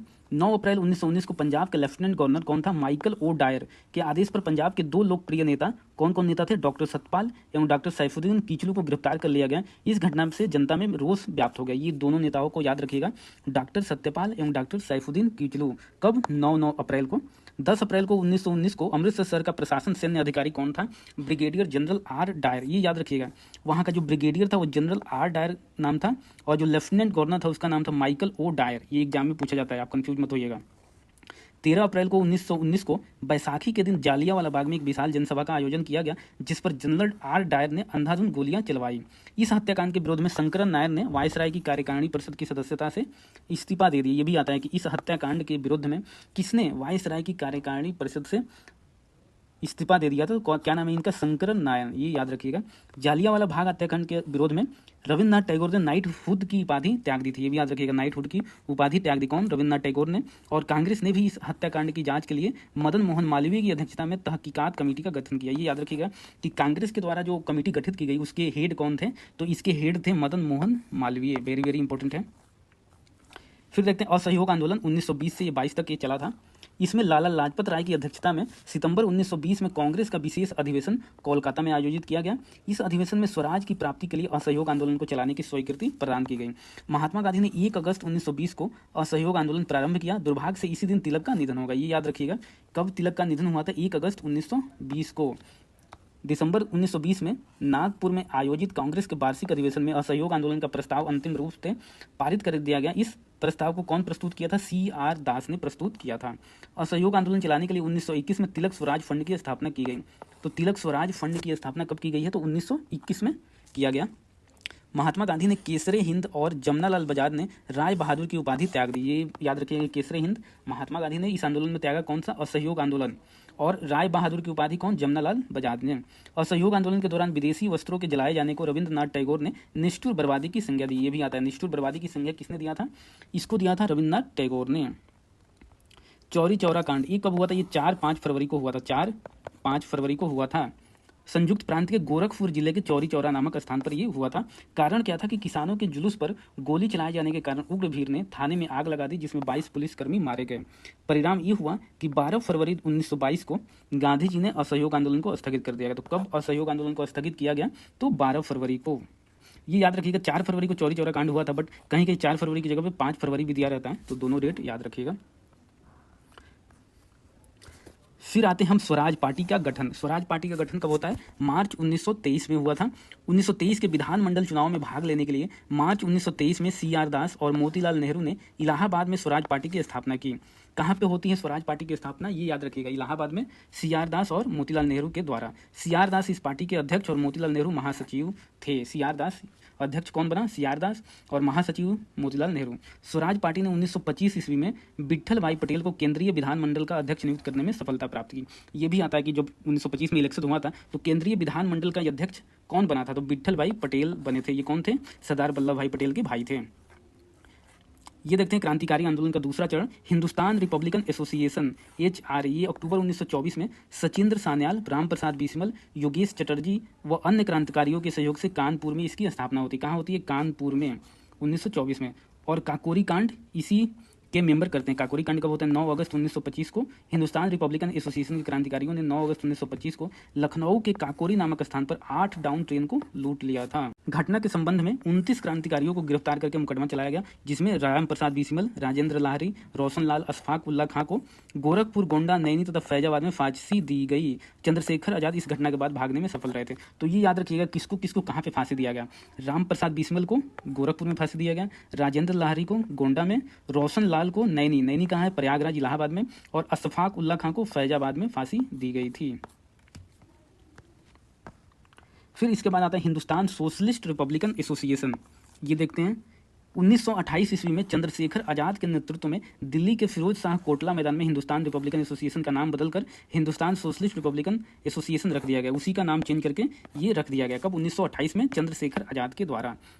HSRA के संस्थापक कौन सदस्य थे? भगत सिंह थे। इसमें सुखदेव थे, भगवती चरण बोहरा, शिव वर्मा, जयदेव कपूर, विजय कुमार सिन्हा शामिल थे। 17 दिसंबर 1928 ईस्वी को भगत सिंह, चंद्रशेखर आजाद और राजगुरु ने लाला लाजपत राय की मृत्यु का बदला लेने के लिए लाहौर के सहायक पुलिस अधीक्षक कौन थे? सॉन्डर्स की हत्या कर दी थी। 8 अप्रैल 1929 को भगत सिंह और बटुकेश्वर दत्त ने दिल्ली में केंद्रीय विधानमंडल में खाली बेंचों पर बम फेंका था। कौन? भगत सिंह और बटुकेश्वर दत्त। और इसमें क्या था कि भगत सिंह, राजगुरु और सुखदेव पर लाहौर षड्यंत्र केस सॉन्डर्स की हत्या के तहत मुकदमा चलाया गया और 23 मार्च 1931 को भगत सिंह, राजगुरु और सुखदेव को फांसी दी गई। 27 फरवरी 1931 को इलाहाबाद के अल्फ्रेड पार्क में पुलिस मुठभेड़ के दौरान चंद्रशेखर आजाद ने स्वयं को गोली मार ली थी। कब? 27 फरवरी को। ये एक रोचक डिस्कशन भी है कि भगत सिंह और चंद्रशेखर आजाद में पहले डिस्कशन होता है कि पहले देश के लिए मर मिटेगा कौन। तो इसमें चंद्रशेखर आजाद बोलते हैं कि पहले तो मैं ही देश के लिए जाऊँगा, बट भगत सिंह बोलते हैं देख लेना पहले मैं देश के लिए कुर्बान होऊंगा। लेकिन क्या होता है कि 27 फरवरी को पहले कौन होता है? चंद्रशेखर आजाद, और 23 मार्च को भगत सिंह देश के लिए मर मिटते हैं। सविनय अवज्ञा आंदोलन, इसके बारे में देखेंगे कि सविनय अवज्ञा आंदोलन की शुरुआत 12 मार्च 1930 को गांधी जी के प्रसिद्ध दांडी मार्च के साथ हुई थी। ये याद रखिएगा, 12 मार्च को हुआ था 1930। 12 मार्च 1930 को गांधी जी ने अहमदाबाद स्थित साबरमती आश्रम से, कौन सा है, साबरमती आश्रम है, अपने 78 समर्थकों के साथ दांडी के लिए पद यात्रा की थी। कहाँ, साबरमती से लेकर दांडी तक ये यात्रा चली थी। 24 दिनों के बाद गांधी जी ने अपने समर्थकों के साथ 5 अप्रैल को दांडी, नवसारी जिला में है, पहुंचकर 6 अप्रैल 1930 को समुद्र तट पर नमक बनाकर यह कानून तोड़ा था। डेट याद रखिएगा, 12 मार्च से लेकर 6 अप्रैल तक। इस यात्रा के दौरान गांधी जी ने कुल 390 किलोमीटर की पदयात्रा की। अमेरिकी पत्रकार वेब मिलर दांडी मार्च में महात्मा गांधी के साथ थे। तो ये याद रखिएगा, दांडी मार्च में कौन पत्रकार इनके साथ था, विदेशी, तो विदेशी कौन था, अमेरिकी था, वेब मिलर। गोलमेज सम्मेलन देखते हैं, टोटल कितने गोलमेज सम्मेलन हुए, 3 हुए। प्रथम गोलमेज सम्मेलन हुआ था नवंबर 1930 से जनवरी 1931 तक। द्वितीय हुआ था 7 सितंबर 1931 से 1 दिसंबर 1931 तक। और तृतीय हुआ था 17 नवंबर 1932 से 24 दिसंबर 1932 तक ये हुआ है। प्रथम गोलमेज सम्मेलन के दौरान डॉक्टर भीमराव अंबेडकर और मुस्लिम प्रतिनिधियों ने पृथक निर्वाचक मंडल की मांग की। डॉक्टर भीमराव अंबेडकर तीनों गोलमेज सम्मेलन में सम्मिलित हुए थे। तो आता है एग्जाम में, तीनों गोलमेज सम्मेलन में कौन सम्मिलित हुआ था, तो डॉक्टर भीमराव अंबेडकर। कांग्रेस केवल द्वितीय गोलमेज सम्मेलन में भाग लिया था, कांग्रेस केवल सेकंड वाले में ही भाग लिया था। द्वितीय गोलमेज सम्मेलन में कांग्रेस के एकमात्र प्रतिनिधि के रूप में गांधी जी 19 अगस्त 1931 को एस राजपुताना नामक जलपोत से लंदन के लिए रवाना हुए थे। तो ये आता है एग्जाम में, किस जलपोत से ये रवाना हुए थे, तो एस राजपुताना जलपोत से ये रवाना हुए थे। द्वितीय गोलमेज सम्मेलन में सम्मिलित होने वाले प्रमुख व्यक्ति कौन थे, महादेव देसाई हैं, मदन मोहन मालवीय, देवदास गांधी, घनश्याम दास बिरला, मीराबेन, एनी बेसेंट, सरोजिनी नायडू आदि थे। द्वितीय गोलमेज सम्मेलन के समय रेमजे मैकडोनाल्ड ब्रिटिश प्रधानमंत्री था और लॉर्ड वेलिंगटन भारत के वायसराय थे। ये याद रखिएगा, वेलिंगटन वायसराय था और मैकडोनाल्ड ब्रिटिश प्रधानमंत्री। फिर देखते हैं सांप्रदायिक निर्णय एवं पूना पैक्ट कब कब हुआ था, किसके बीच हुआ था, तो 16 अगस्त 1932 को ब्रिटिश प्रधानमंत्री रेमजे मैकडोनाल्ड ने सांप्रदायिक पंचायत मतलब कम्युनल अवार्ड की घोषणा की थी। अब दलित वर्ग को भी अल्पसंख्यक मुसलमान और सिख पहले से ही थे मानकर हिंदुओं से अलग कर दिया गया। इस निर्णय के विरोध में गांधी जी ने पूना के यरवदा जेल कहाँ है, पूना में 20 सितंबर 1932 को आमरण अनशन शुरू किया। 24 सितंबर 1932 को गांधी जी के अनुयायी जो थे मदन मोहन मालवीय, डॉक्टर राजेंद्र प्रसाद, सी राजगोपालचारी और अंबेडकर के बीच समझौता किया गया। इसी को पूना पैक्ट कहा जाता है। पूना समझौते का मसौदा कौन तैयार किया था, ये याद रखिएगा, सी राजगोपालचारी। कौन तैयार किया था, सी राजगोपालचारी। और पूना पैक्ट पर दलित वर्ग की ओर से डॉक्टर अंबेडकर तथा इन हिंदुओं की ओर से पंडित मदन मोहन मालवीय ने सिग्नेचर किया था, हस्ताक्षर किया था। तो ये याद रखिएगा। ये कुछ महत्वपूर्ण तथ्य देखेंगे, इंपॉर्टेंट पॉइंट, कि 18 अप्रैल 1930 को सूर्यसेन, मास्टर दा भी इनको बोलते हैं, सूर्यसेन को नेतृत्व में इंडियन रिपब्लिकन आर्मी की चटगांव शाखा ने चटगांव शस्त्रागार पर धावा बोलकर कब्जा कर लिया। और 3 फरवरी 1928 को साइमन कमीशन भारत आया था। और साइमन कमीशन गठित कब हुआ था, ये 1927 में हुआ था। 22 से 24 मार्च 1940 को मुस्लिम लीग का वार्षिक अधिवेशन मोहम्मद अली जिन्ना की अध्यक्षता में लाहौर में हुआ। इस अधिवेशन में पाकिस्तान प्रस्ताव पारित किया गया। पाकिस्तान प्रस्ताव कब पारित किया गया, 1940 में। कहाँ, लाहौर में। युद्ध में भारत का सहयोग करने के लिए लॉर्ड लिनलिथिगो ने 8 अगस्त 1940 को एक घोषणा की, जिसे अगस्त प्रस्ताव के रूप में जाना जाता है। किस युद्ध में, मतलब सेकेंड वर्ल्ड वार में शामिल होने के लिए। तो अगस्त प्रस्ताव कब पारित होता है, इसको जाना जाता है 1940 में। अगस्त प्रस्ताव को पूर्णतः अस्वीकृत करने के पश्चात कांग्रेस द्वारा व्यक्तिगत सत्याग्रह या दिल्ली चलो सत्याग्रह प्रारंभ करने का निर्णय लिया गया। 17 अक्टूबर 1940 को महात्मा गांधी ने विनोबा भावे को पहले सत्याग्रही के रूप में चुना। ये आता है कि पहला सत्याग्रही कौन था इंडिविजुअल सत्याग्रह में, तो कौन था, विनोबा भावे। और सेकंड कौन थे, पंडित जवाहरलाल नेहरू थे। और तीसरे थे सरदार वल्लभ भाई पटेल। ये याद रखिएगा। इस मिशन 1942 में हुआ था। भारत में बढ़ रहे राजनीतिक गतिरोध को दूर करने के लिए ब्रिटिश प्रधानमंत्री विंस्टन चर्चिल ने मार्च 1942 में एक मिशन भारत भेजा। इस समय प्रधानमंत्री कौन था, विंस्टन चर्चिल।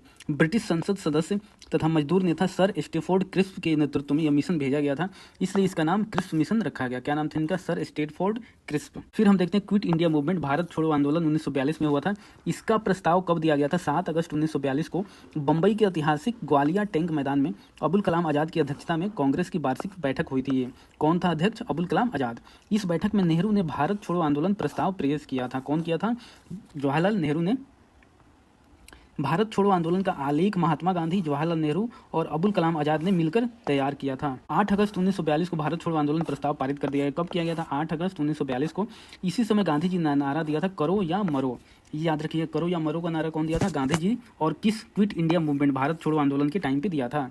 9 अगस्त 1942 को सुबह में सरकार ने ऑपरेशन जीरो आवर के तहत गांधी जी तथा अन्य शीर्ष नेताओं को गिरफ्तार कर लिया था। तो कौन सा ऑपरेशन चलाया था अंग्रेजों ने, ऑपरेशन जीरो आवर। भारत छोड़ो आंदोलन महत्वपूर्ण इंपॉर्टेंट तथ्य देखेंगे यहाँ पे। इस आंदोलन के दौरान 3 जगहों पर समानांतर मतलब पैरेलल गवर्नमेंट की स्थापना की गई। कहाँ कहाँ पे किया गया? एक बलिया में किया गया यूपी, तामलुक बंगाल में, और सतारा ये कहाँ है? महाराष्ट्र में। बलिया में चित्तू पांडे के नेतृत्व में किया गया। तामलुक में यहाँ की सरकार को जातीय सरकार भी कहा जाता है और यह सरकार दिसंबर 1942 से सितंबर 1944 तक चली थी। ये कहाँ है? बंगाल में है। और यहाँ की किसान विधवा जो है मातंगिनी हजारा ने गोली लग जाने के बाद भी झंडे को ऊंचा रखा था। इन्हें बूढ़ी गांधी भी कहा जाता है। क्या नाम है इनका? मातंगिनी हजारा।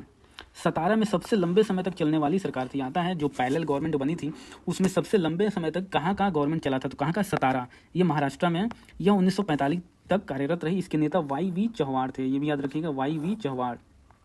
भारत छोड़ो आंदोलन के दौरान महात्मा गांधी के जीवनीकार लुई सीसर अमेरिकी पत्रकार इनके साथ थे। याद रखिएगा कि कब कब कौन सा अमेरिकी पत्रकार इनके साथ था। तो इस समय भारत छोड़ो आंदोलन के टाइम में कौन था? लुई सीसर अमेरिकी पत्रकार। गांधी इरविन समझौता। गांधी और इरविन की लंबी वार्ता के पश्चात 5 मार्च 1931 को एक समझौता हुआ जिसे दिल्ली पैक्ट या गांधी इरविन समझौता कहा जाता है।